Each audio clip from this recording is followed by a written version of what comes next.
Hello there, welcome to the Valkyria Chronicles with Ungainly Titan, and I'm going to continue my playthrough from last week. So this is the first battle in the Defence of Bruhl, or the opening to the first battle in the Defence of Bruhl. After the previous skirmish, Alicia and Welkin are getting to know each other a little bit better, and I suppose the next thing they're interrupted by artillery fire and a major Imperial incursion into the town of Bruhl, their native town where they're from. The game is still in teaching mode at this stage, so there's actually quite a bit in the combat section that actually tells you about how combat works, and the fact that you can recover hit points in a unit if you don't activate a unit in a phase, and various things like that. So you start off with a number of command points.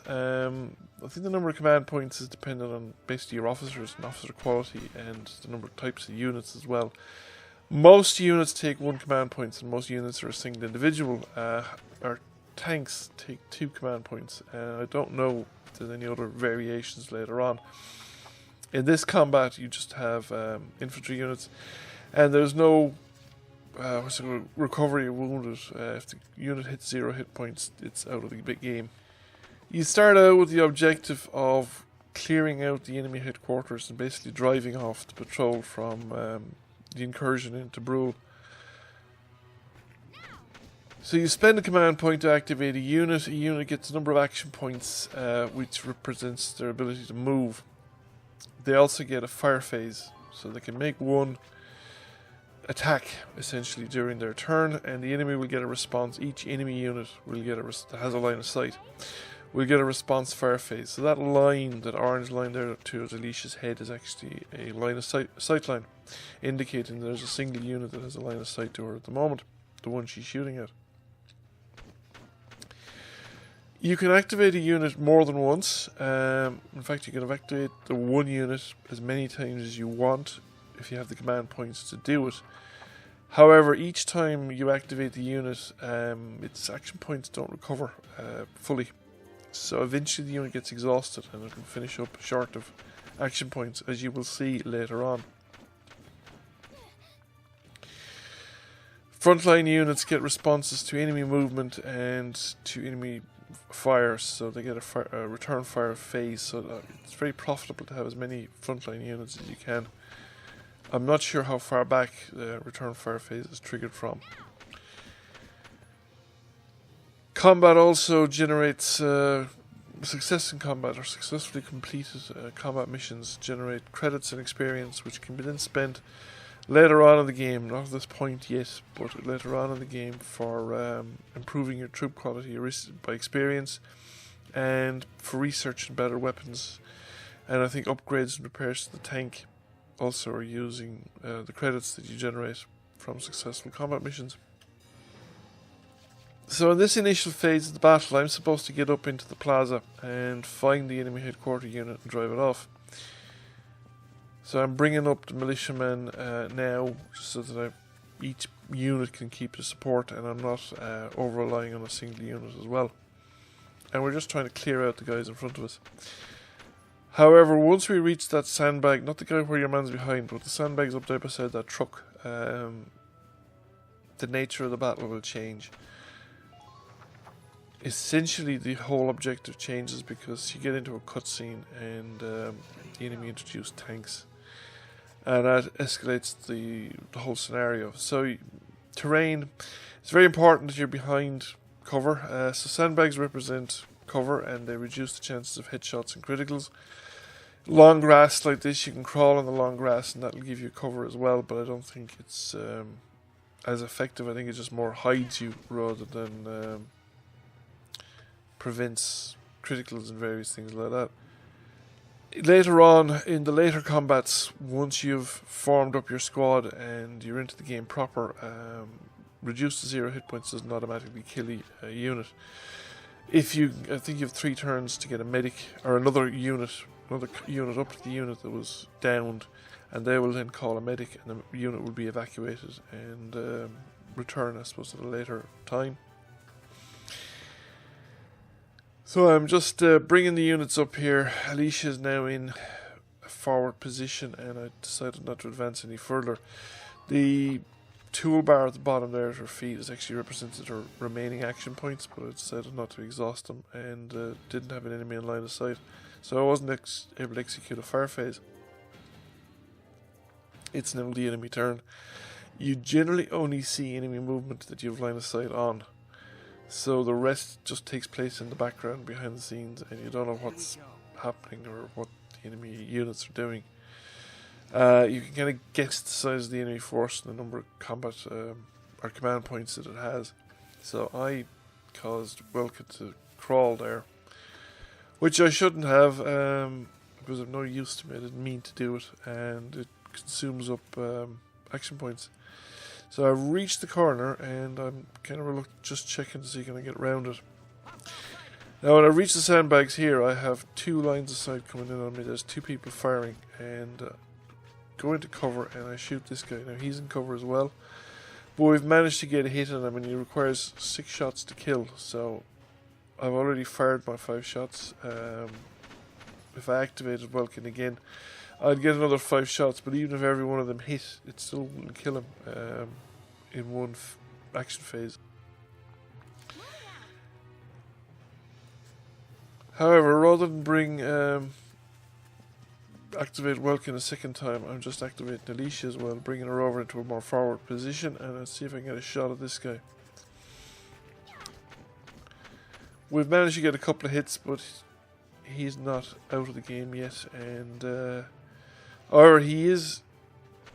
One more round of fire could take him out, because it would take 4 hits to kill him with this particular type of weapon.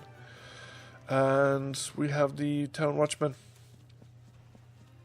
I want to bring the town watchman right up to the sandbags, and I want to fire at the guy that Welkin fired at. Now he's in a position where he can only be fired at from or by the guy that Welkin fired at, so I get a shot back. The town watchman doesn't manage to kill him. He's got 3 hit points left, and the town watchman's been taking some fire as well. At this point, I have to end the action, and we have to end the phase because we have no more command points left. And it's the enemy's go. Now, once that particular watchman dies, it actually triggers this guy here. He's moved away. He dies. The shield popping up there and breaking means the enemy are down a command point from his loss. But however, they are getting reinforcements. This triggers a cutscene.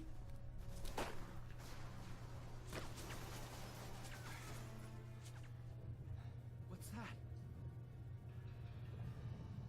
Sounds like a tank. And this indicates the arrival of the enemy tank, which is a game changer because nobody, of course, on our side has any weapon that can damage or hurt the tank.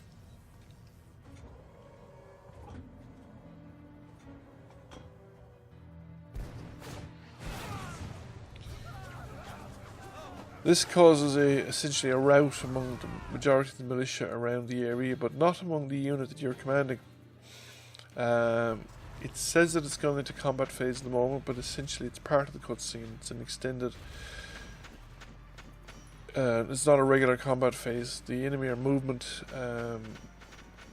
Your units will fire on the enemy movement, but the victory conditions have now changed. So instead of routing the enemy headquarters, you now have to get Welkin to a destination. Failure, Welkin dies, Alicia dies, 20 turns pass. I think 20 turns is very generous. I don't see this combat ever lasting 20 turns. You'll probably have lost Welkin or Alicia well before that would happen. It should be noted in this combat, the first time I tried to get Welkin out in one phase, one turn of my side, using the 3 action points available, and it didn't work out. It turns out it's not really possible because Welkin runs out of action points. He essentially gets exhausted. He's constantly moved and fought, and he won't have the necessary movement points to get to the final destination.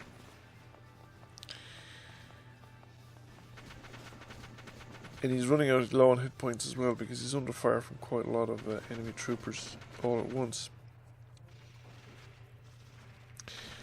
And it didn't help, I think, the longer you wait, I think the more likely it is that he's going to get shot. The more opportunities the enemy get to fire at him. So, I'm into my action phase, and I have one more action point left, and now I could have stayed where I am. And I think I might have got away with it if I had. I might have got shot too. Welkin's very low on hit points. I could have shot that enemy trooper and then moved into his location. I don't know if I'd have managed it. But if I was behind the sandbags that are beside that enemy trooper, I suspect I might have survived the round as well. Although pretty low on hit points. But because I'm out of action points, and I'm not on the sandbags, it turns out the tank will take me out on its phase, on its turn.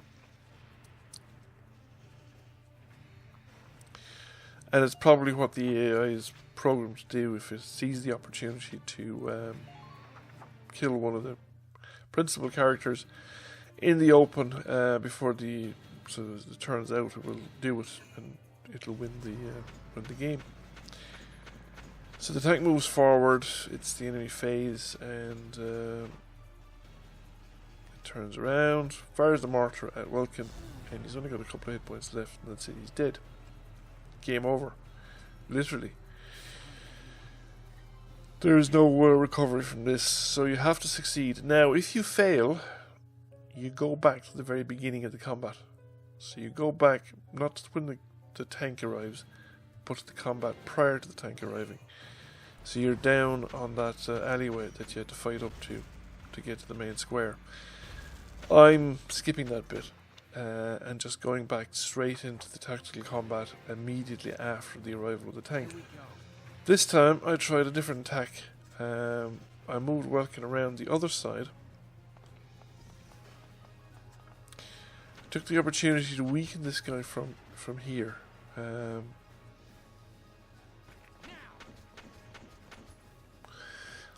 Didn't take him out, but I managed to take him down a good bit. He's got a lot less hit points than he had at the start. And then I'm going to run over to his sandbag.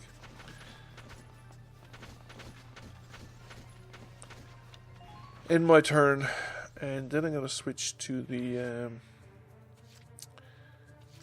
trooper, the town militiaman, because he is essentially disposable. I can take risks with him, but I can't take with Alicia or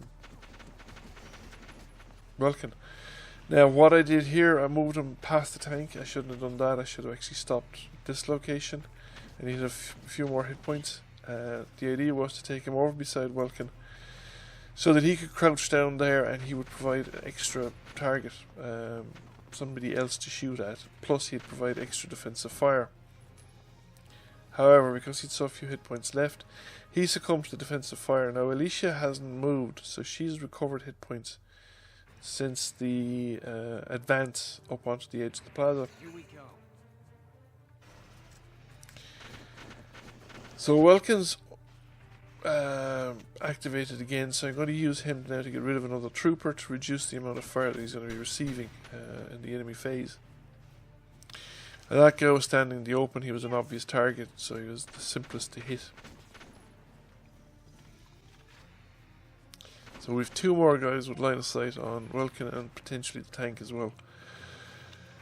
So that ends the current phase. The enemy now have their phase and they get their chance to move. So they have 4 action points or command points. Tank moves forward and then moves into another position. Gun turns around and fires at Alicia. Alicia survives. She has quite a few hit points left. And I think because she's beside the sandbags it counts as cover even though she's on the same side of the tank. I'm not 100% sure. However, Welkin is now halfway to the destination and I've got 3 command points to operate with. So I've got a much better chance of getting him to his destination at this particular point in time. So the first thing I need to do is get rid of the nearest trooper. This guy has to go because I want to use his sandbag as cover. Yes. So I have him taken out.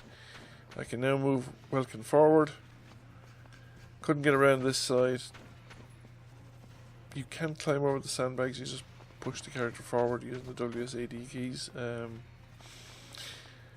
But I want to get into cover. I want to go behind the sandbags and get into cover. I don't have any more fire phase left, so I have to take the turn. Then I can go and do it again, and I activate Welkin a second time. As you can see, he doesn't have the full amount of action points that he had in the first turn. He's got about 2/3 of his action points. So he couldn't move quite as far as he could in the previous turn. However, he only needs to get to that sandbag. And it's mission complete. So that is the first battle of the Defence of Bruhl successfully negotiated. There's a little bit of dialogue at the end of the battle, and that sets up the next battle and sets up the scene for the next part of the story. But that's pretty much it. Once Welkin and Alicia finish the dialogue, so he's going to head back to the house, grab his stepsister, and return, and then you have the combat report, where you get your experience and credits. And these count towards, you can spend them later on in the game when the game proper kicks off. So later on, after the Bruhl chapters are over, you get introduced to the main part of the game and how the resource management and the composition of the squad and upgrading your units and research and all that sort of stuff works. Thank you for watching. I hope you enjoyed the video. If you did, please give it a like and a share. Feel free to comment. I will catch you all again soon. Bye for now.